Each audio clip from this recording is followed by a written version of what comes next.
Self-love and master on me.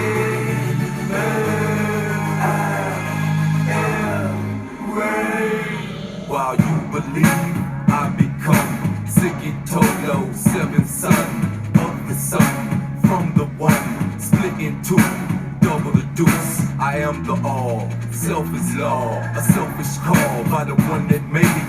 You and me, the one creator, alpha beta, initiator, world debater, inspirator, motivator, master gamer, animal trainer, Crocs and Gators, international traders, pirates and raiders, haters and fakers, killers and rapers, human enslavers, trafficking saviors. Don't believe me, do your research. Don't believe me, do your research. Don't believe me, do your research. Don't believe me, do your research. Do your research, do your research. Don't believe me, don't believe me, don't believe me, do your research. Don't believe me, do your research. Don't believe me, do your research. Off the boat without faith, the hope been turned around, upside down, back on the boat. Sold is dope, up down the river, flood the Nile. The Mississippi is burning now. RBG, we Afro-Rican, Costa Rican, Puerto Rican, KMT, we Armorican, TIA, we G.O.D., Elohim, Prime Supreme, Thug Immortals, Morris Dreams, manifest our destiny. Roman law, a stolen legacy, English trust, a mental slavery. Don't believe me, do your research. Don't believe me, do your research. Don't believe me, do your research. Don't believe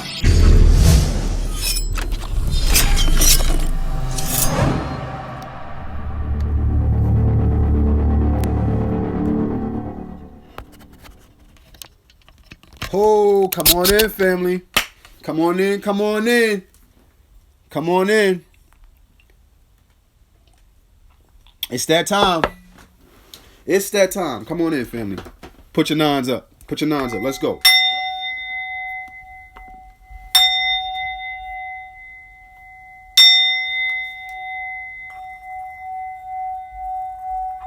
Yep.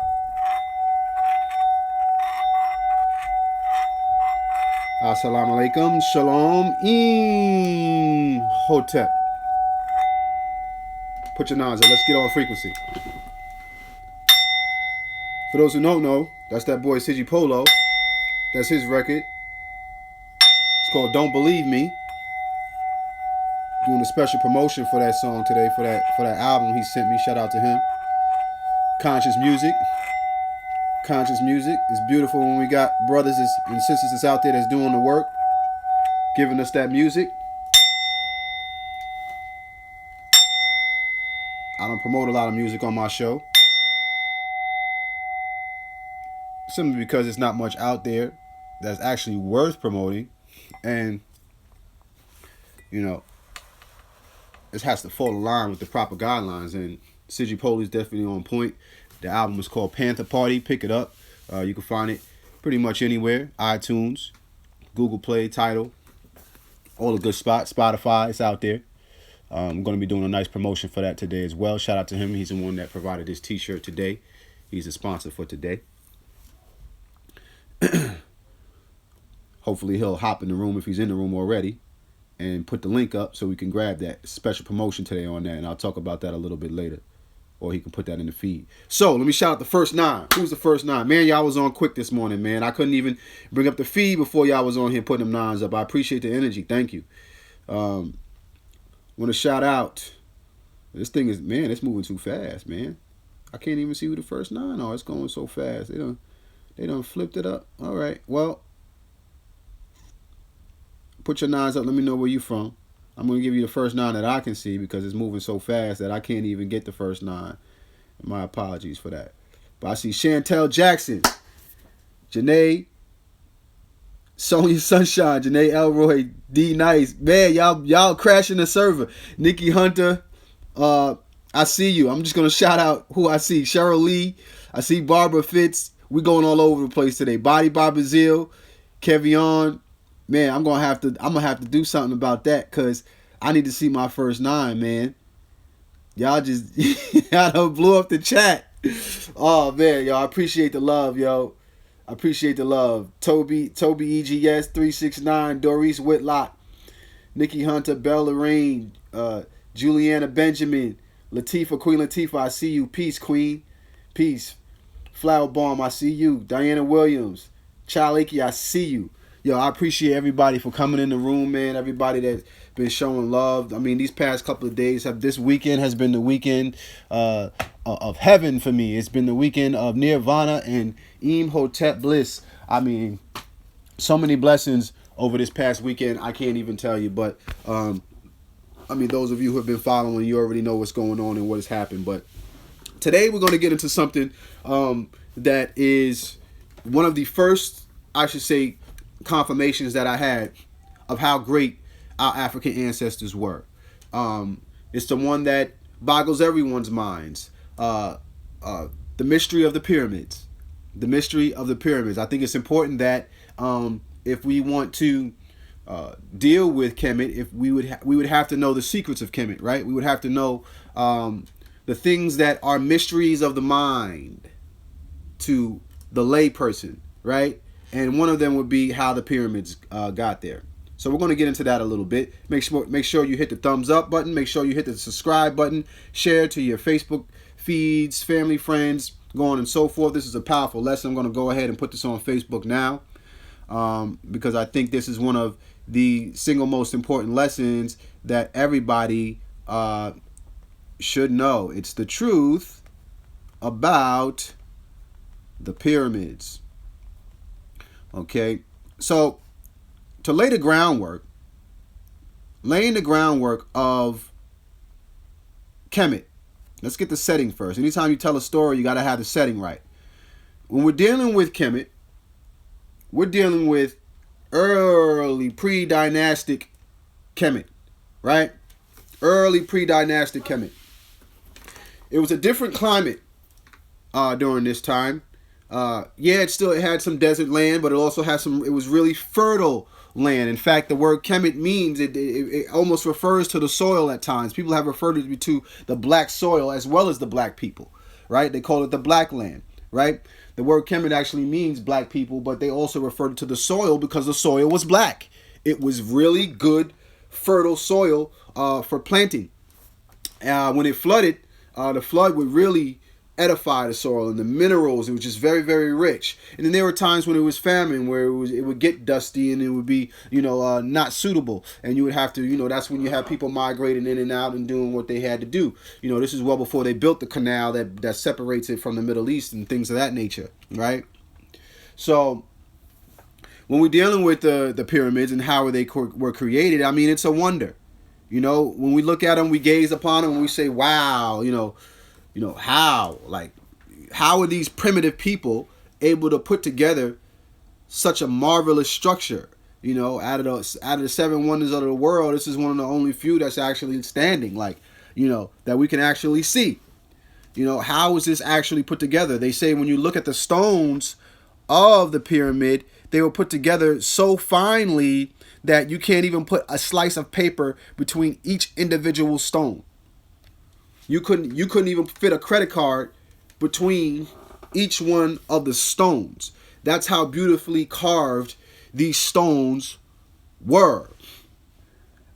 According to European history and the way that they lay it down for you guys, the people in Kemet were chiseling out these stones, and they did it for 20 years to do it. And they can't figure out how they did it. They can't figure out how they did it, right? They like to, well, we'll get to that a little bit later. Let's get into how they created the stones. These stones that you're looking at here, they want to tell you that they took these big, huge stones and they dragged them from different continents without the use of a wheel. The wheel wasn't even created yet. But they want to tell you that they dragged these stones from a whole other country to come to Kemet and place them where they are today, right? That's what they tell you, right? Well, I'm here to tell you today that that's not how it happened. I'm here to tell you today that that's not how it happened. These stones that you see in Kemet were created in Kemet. They were created right on the spot there. You say, well, what do you mean they created the stone?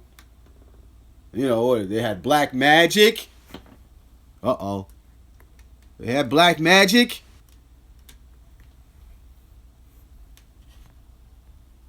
If we're talking about the creation of stone, we have to deal with this brother right here. My man, Imhotep. Imhotep. One of the wisest architects, one of the wisest builders, scientists, vizier to the throne of Djoser. He was that guy. He was that guy. He was that guy that's responsible for the stones that you see on the pyramids. So if we're going to talk about how these stones were created, we got to get down to the science of the matter. And the science of the matter, we're talking about something that's called geopolymer. Geopolymer. It's a term that you haven't heard before in reference to Kemet because they always give you the term limestone. Limestone. Right? They say they dragged these huge blocks of limestone and granite and they piled them up together. You know, and they were in, you know, really hot, extreme conditions, you know, and they were putting these stones together. But I'm here to introduce you to geopolymer. What is geopolymer? There's often a confusion between the meanings of the terms geopolymer cement and geopolymer concrete. A cement is a binder, whereas concrete is the composite material resulting from the mixing and hardening of cement with water or alkaline solution in the case of geopolymer cement and stone aggregates. A couple words in there. We got a lot of words in there. We got to break this down. Geopolymer, cement versus geopolymer concrete.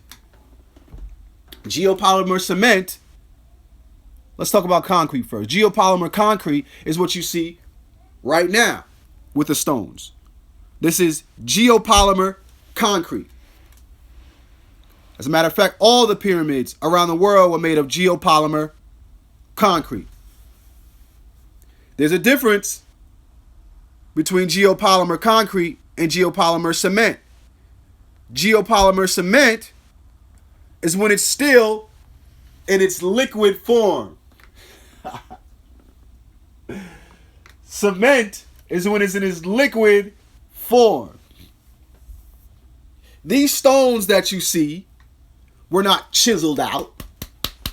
You know, as these silly ass Europeans came in trying to do and mimic. When they came, they tried to chisel it while it was still hard. Idiots. It was molded. It was molded while it was still in its liquid form. That's why you see it so clean. That's why you see how some of them might even have rounded edges when you go to some pyramids in the Chichen Itza in Mexico and things of that nature. Those were African people. They knew the formula. It was a scientific formula for creating stone that Imhotep invented. Oh yes, he put that together. So let's go back to the definition of geopolymer. Geopolymer. It says here, let me find an even better one. I think I got a better one than that. Yeah. There is often confusion between the meanings of the terms geopolymer cement, geopolymer concrete. A cement is a binder. A cement is a binder, whereas concrete is the composite material resulting from the mixing and hardening of cement with water or the alkaline solution. So the geopolymer is a binder, right? And what do you use to bind things together? You use what's called an aggregate, as it says. An aggregate. Okay? See here at the bottom? Okay? Or alkaline solution in the case of geopolymer cement, and stone aggregates. What is a stone aggregate? A stone aggregate could be any stone. It could be granite. It could be limestone. It could be sand. It could be gravel.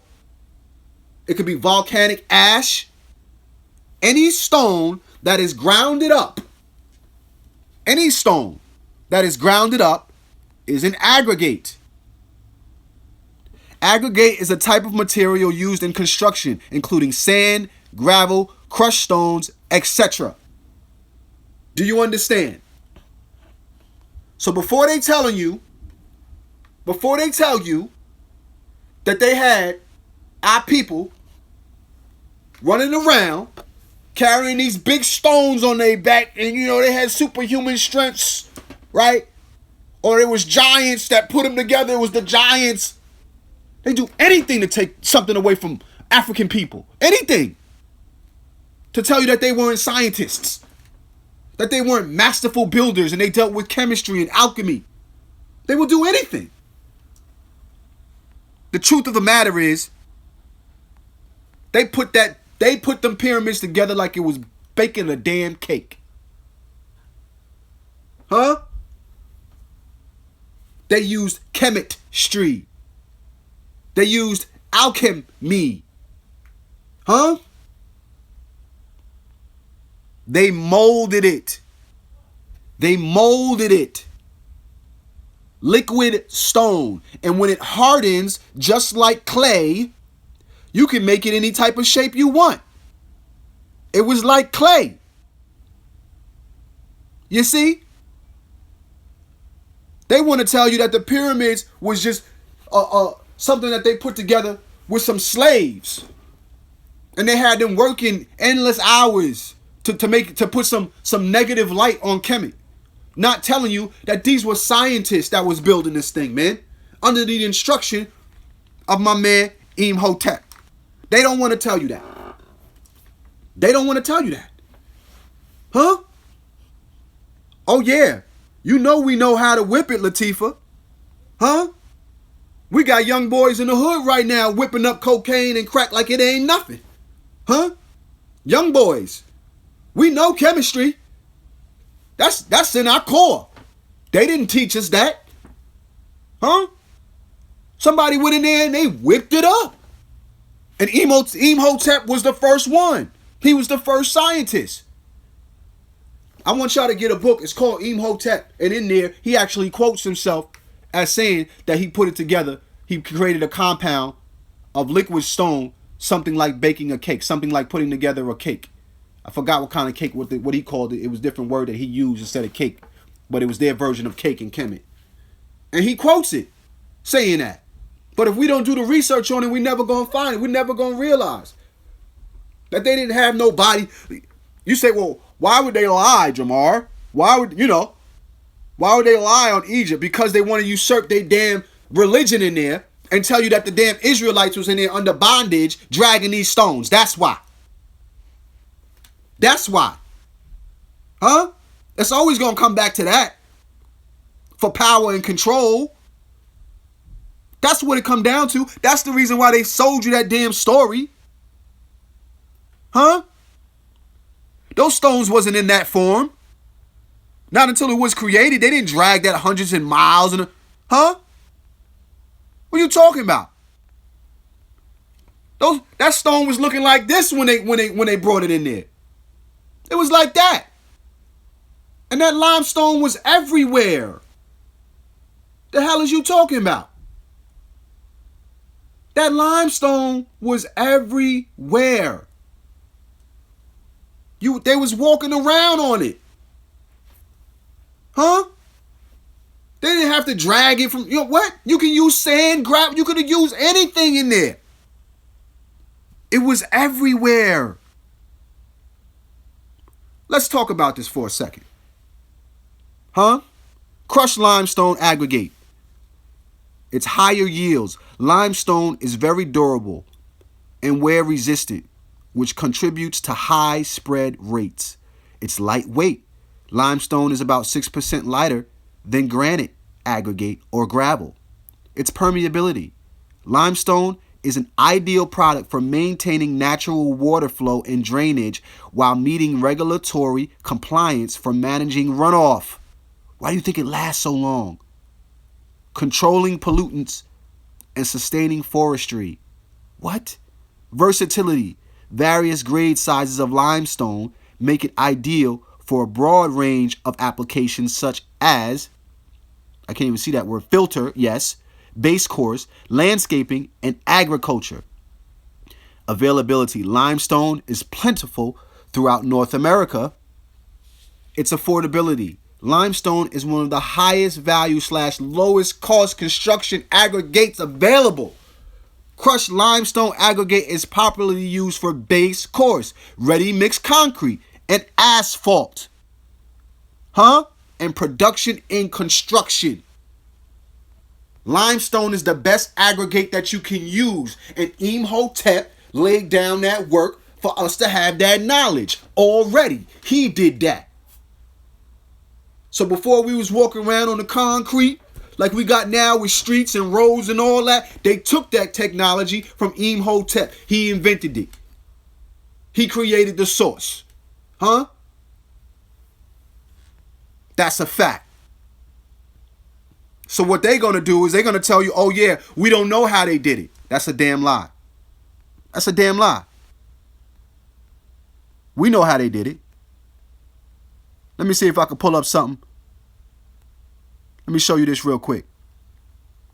Ground granulated blast surface. This is GBS. I want y'all to see GBS because this is important too. When you look at this picture here, this diagram that I showed y'all, let me pull that up. See if I can find it here. They also add GGBS. GGBS. You say, what is GBBS? Thank you, Doris, for the donation. You say, what is GGBS? GGBS is ground granulated blast furnace slag. Okay? Ground granulated blast furnace slag.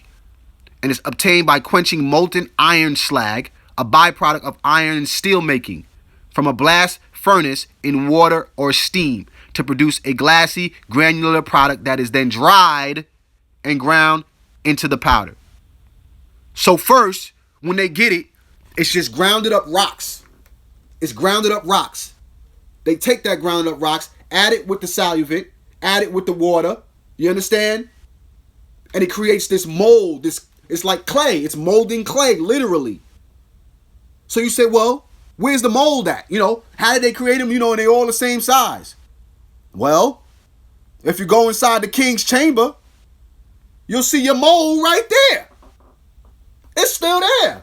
They just told you that they buried dead bodies in that. That's where the king was supposed to go. That's a damn lie. That's the mold right there that they used to pour the solvent in there, to pour the compound in there, to create the damn stones. It's right there. It's in your face. But they told you that this was a tomb for the pharaoh. That's a damn lie. Our people don't work like that. When we make tombs for the pharaohs, our tombs look like this, bro. They got names and inscriptions all over the place. Here you have the tomb of Tutankhamun. Here you have the tomb of Seti I. We laid our people down to rest in a glorious style. It wasn't no bland room like that we're going to put our king in. Oh, no. Not if we building this great pyramid. We're going to lay him down right, bruh. You see what happened when you know your history and you know how your people did things? When you know they work, we didn't lay our pharaoh, our Nasut down like that. We put inscriptions on the wall to let you know, first and foremost, who's laying there, right? And we put inscriptions up there to tell to help guide them into the afterlife. It was never, ever bland and blank, such as what they tell you is in the king's chamber. The pyramids were not a tomb. The pyramids of Giza was not a tomb. Otherwise, you would have seen the inscriptions of who lies there. This is where they get they whole damn formation of, oh yo, we're gonna put a tombstone up. They got that from us. We was the first ones putting tombstones up. We buried our dead. They didn't bury their dead. Like I told you, they was in the Caucasus Mountains. They couldn't bury their dead. Their dead was laying right next to them. This is why they created zombies and all of that. Because they're dead. Grandma was laying right there. Grandpa was laying right there, stinking. Huh? Looking crazy in the face. So they created the spookism behind dead bodies. We laid our people to rest in glorious fashion. And we respected them as ancestors when they moved on into the afterlife. Facts. That's how we work. It's the only way you're going to create beautiful things like this. It's got to be smooth, man. You got to mold that thing. You can't take stone and chisel it smooth like that. Oh, no. It's got to be molded, baby, like clay. Huh? That's how you do it. You see? And you can use any type of aggregate that you want. You can even use liquid gold. You could even use liquid gold. Huh? How do you think they created those golden masks? Huh? Liquid gold, baby. Granulate, baby. Huh? Man, I love my ancestors, yo. Welcome to the lighthouse. These are the secrets. Ain't nobody telling you this. Huh? These scholars ain't getting into this. No. Because you got to deal with science. They scared of science. Huh? You got to deal with science. And why would you be scared of it when our ancestors invented science? Huh? The reason why they don't want to deal with science is because it crushes all the spookism that they're trying to give you. Right? A lot of them still trying to shift you into religion. They give you the knowledge and then they say, well, you could, in Christianity it says this. Well, in Islam it says this, because they still trying to usurp that religion to you under the gate. That little, that's what they do. They give you knowledge. They say, come here, let me tell you, I got some knowledge for you, so word up, yo, check this, You know what I'm saying? Hit you with that religion, bro. What? How you thinking the people that came and had them slaves in there for 400 years? You know how they do. Huh? That's how they do you. That's the story they gave you.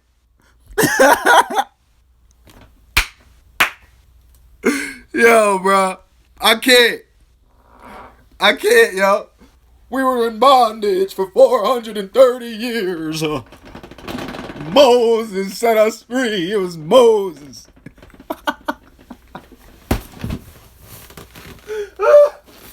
Yo. We crush it all their lives, man. Every damn day. 365 days a year, we crushing these lives, man. We crushing these lives. Cause see, as above, so below, man. Anything that you could do could be duplicated on a smaller level, man. That's facts. You understand? Molecular structure. We understood molecular structure. Top to bottom. You can't do nothing with numbers. You can't do nothing with science. Stop it. You can't do nothing. We off with your head. Off with your head. So now, you say, well, what were they created for? The pyramids were created, like I told you, the land was fertile, right? We're dealing with nice land and fertile soil. The pyramids were built on an aquifer. An aquifer. An aquifer is water or irrigation system underground. Okay? And this irrigation system was used to produce energy. Okay? Because it's not a tomb. We already killed that. It's not a tomb. So they could dead that whole tomb thing. This thing was built for a reason. And it was built on top of an aquifer. And the aquifer, as you know, when you're dealing with electromagnetivity, when you're dealing with energy or electricity, water is a great conductor of electricity. So if you have water under the foundation, you know how if you're being shocked, the worst place that you could be is standing on water, Don't you know that? That's the worst place you can be, standing on water. Why? Because that water will conduct the electricity even more. So you can't stand on any type of water without being electrified if electricity is current. Like, you're done. This is why they get you out of the pool. Like, you know what I'm saying? Get out of the pool, get out of the pool, because that water, if it strikes that water, bruh, night-night. Night-night.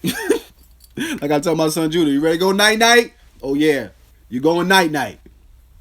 So the pyramids were taking the water that was under the ground and using it, pulling it up, and it was using it to shoot out through granite. When you electrify the granite, it gives you that glow. Many people will tell you, many scholars will tell you that the pyramids were white as snow. And it shined. You could see it from way far off. Why? Because it was shooting out energy, electromagnetivity that was glowing. They polished it with limestone. They polished it with granite. So this stuff would glow. You ever seen granite when it's electrified, when it glows? It was shooting out actual energy, electromagnetic energy. It was built on a ley line. The pyramids are built on a ley line. Remember what I told you about the ley lines and how spiders build their electric webs on ley lines to shock their prey? They had a power grid. That's what the pyramids were. It was a power grid. And they used the aquifer